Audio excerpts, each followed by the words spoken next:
Ale už ho vidím. Konečně ho vidím. Ale tak pojďte, vezem vlajku. Bude spíš někde za...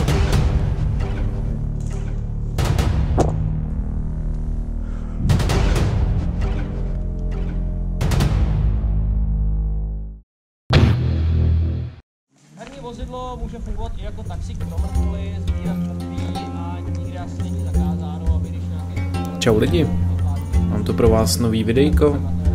Jde o akci Bitva o základnu. Odehrála se na začátku srpna letošního roku. A bylo to v Milovicích na Kozích hřbetech. Arabští spolubojovníci jsou tam před náma, no, kousek. Výjimečně hraju za arabského povstalce Tam je taky jeden v paklu a bojujeme proti armádě.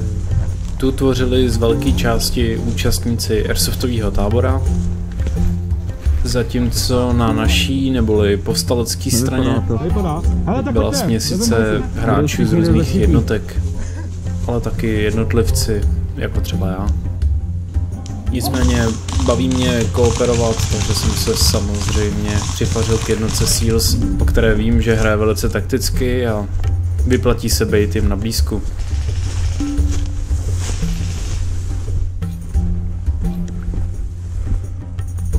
Chvilkama to bylo vlastně trošku zvláštní. Jo, jsou tam. Protože měl jsem pocit, že povstalecká strana občas hrála víc organizovaně než armádní strana. Bylo to samozřejmě daný počtem zkušených hráčů na straně povstalců. Hned v první hře jsem neměl skoro příležitost se na někoho vystřelit. Předsunutý jednotky likvidovaly každýho, koho potkali.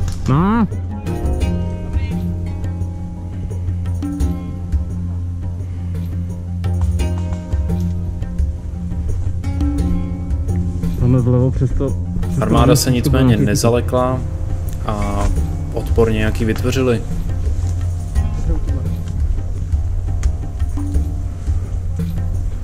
Trošku hloupě jsem se rozhodl jít v čele postupu, což snajpři většinou nedělají. Akorát slyšet. Jo, kontakt. Tamhle. První setkání s armádou a hned musím narazit na Walker Texas Rangera.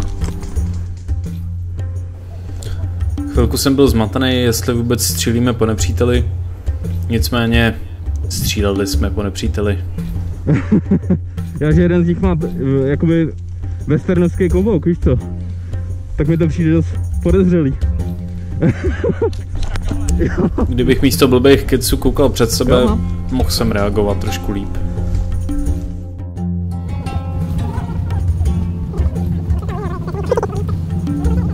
Máme tu respawn a tentokrát jsou na nás připraveni. Dost dobře obsadili hned první vlajku a dali nám to pěkně sežrat. OK, super všude. Jsou i... Kolega od síláků na nic nečeká a hned volá posily, aby se nás pokusili vyštípat z této patové situace. Dobrý, jeden dole. Nesmíme na sebe moc upozorňovat, nepřátelé kolem furt hodně. Naštěstí máme docela slušnou pozici, nejsme moc dobře vidět. Se plazím trošku dozadu.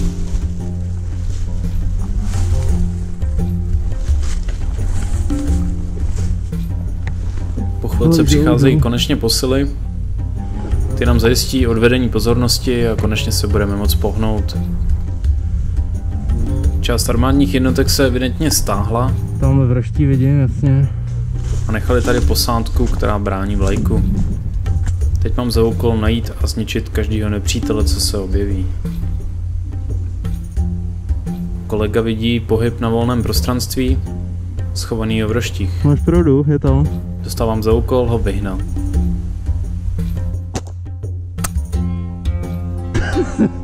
Běžení tam tuky. Podařilo se to líp, než jsem čekal. Jo, vidím. U těch dvou stromů, jasně. Další nepřítel je v lepší pozici, koukám jenom kousíček ruky. ale za zkoušku nic nedám. Bohužel moc brzo skláním zbraň, takže zásah si neužijem. Má? Ten co nás střílel. Podvejte pozornost. Vidíme další nepřátele, Ten strom jsou ale čím dál víc zašitý. Rozhoduju se posunout blíž.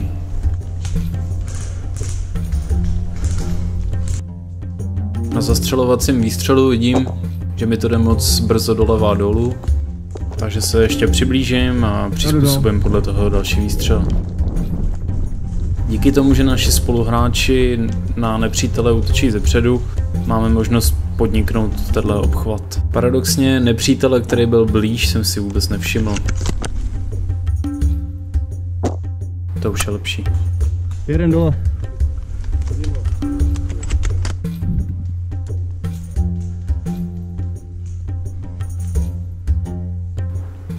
Během chvilky jsme zjistili, že nás taky obchází nepřítel.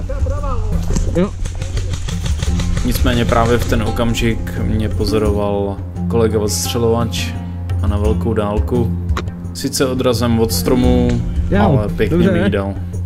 Bohužel ani nevěděl, že si má započítat hit, protože mě neviděl přes strom.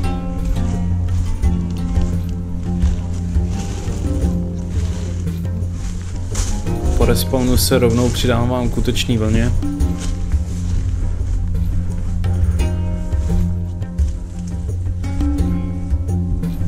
Netrvá to dlouho a potkávám nepřítele, co kempí v lajku.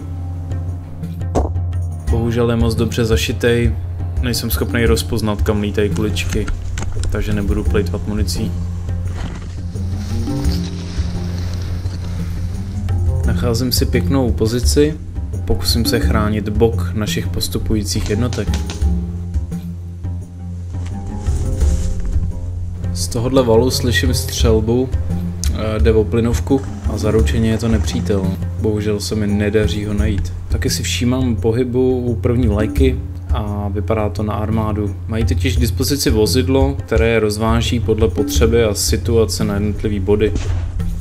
Hoši, v zádech máme armádu. Je to dobrá výhoda, ale vytváří trošku chaos na bojišti, protože armáda vlastně neví, kde má jednotky. Zatímco povstalci se drží v relativně velkých skupinách pohromadě.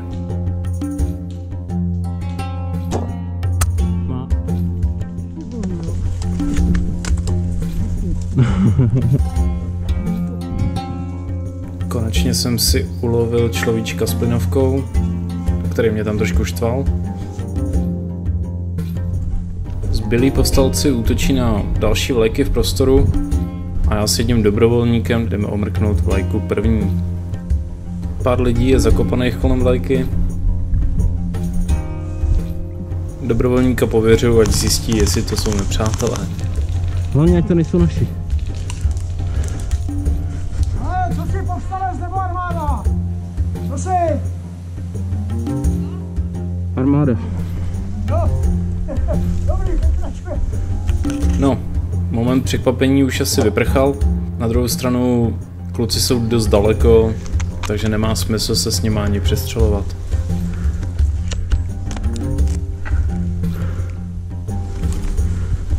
Všímám si pohybu na hangáru a jsou to nepřátelé. První výstřel mi odklonila větev, druhý šel těsně nad ramenem, třetí jsem si už poctivě zaměřil a prošel skrz. Nepřátelská střelba naštěstí nebyla přesná. Já si říkám. Vedle. Ještě to zkouší jeho kolega v roští, ale má problém dostat kuličky až ke mně. Beru kramle a ještě se na to můžeme mrknout zpomaleně. Sice jsem byl pěkně odhalený, ale přesná střelba je občas výhodnější než dávka. V ukrytu za baráčkem zjišťuju, že mi chybí záložní zbraň a je mi jasný, že mě vypadla při zbíhání kopečku. Jsem smířený s tím, že při hledání budu velice snadný cíl. Sokoma nacházím válece v hlíně a můj nadšený úsměv mě pravděpodobně prozrazuje. Já.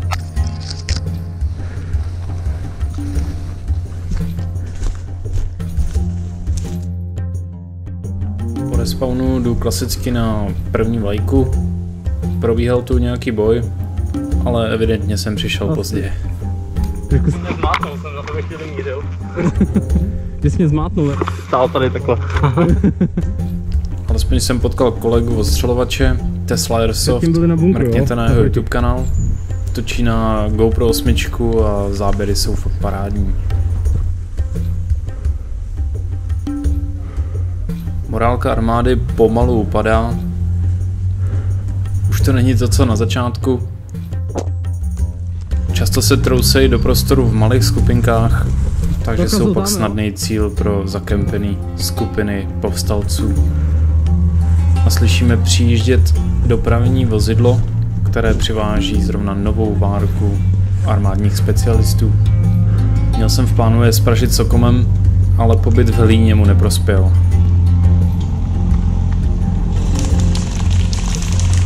Moje intervence ale vůbec nebyla potřeba. Na vozidlo čekala skupina povstalců a mám dojem, že nikdo z vojáků nepřežil. Mám nefunkční záložní zbraň, takže vyrážím na průzkum a jdu hledat cíle na velkou vzdálenost. Tady kdybych si počkal 2 sekundy díl, tak ho mám. Hold trpělivost.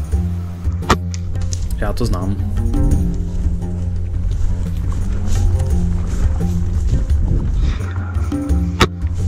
Tesla mě měl na mužce, naštěstí toho nevyužil.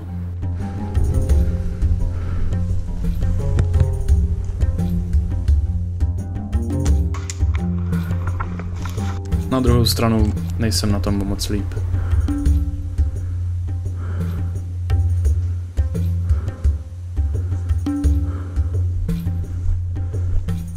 Příběh z pohledu povstalce se nám blíží ke konci.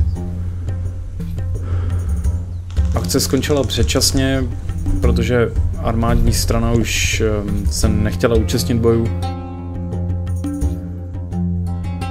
Asi tomu i rozumím. Mohlo to být relativně demoralizující.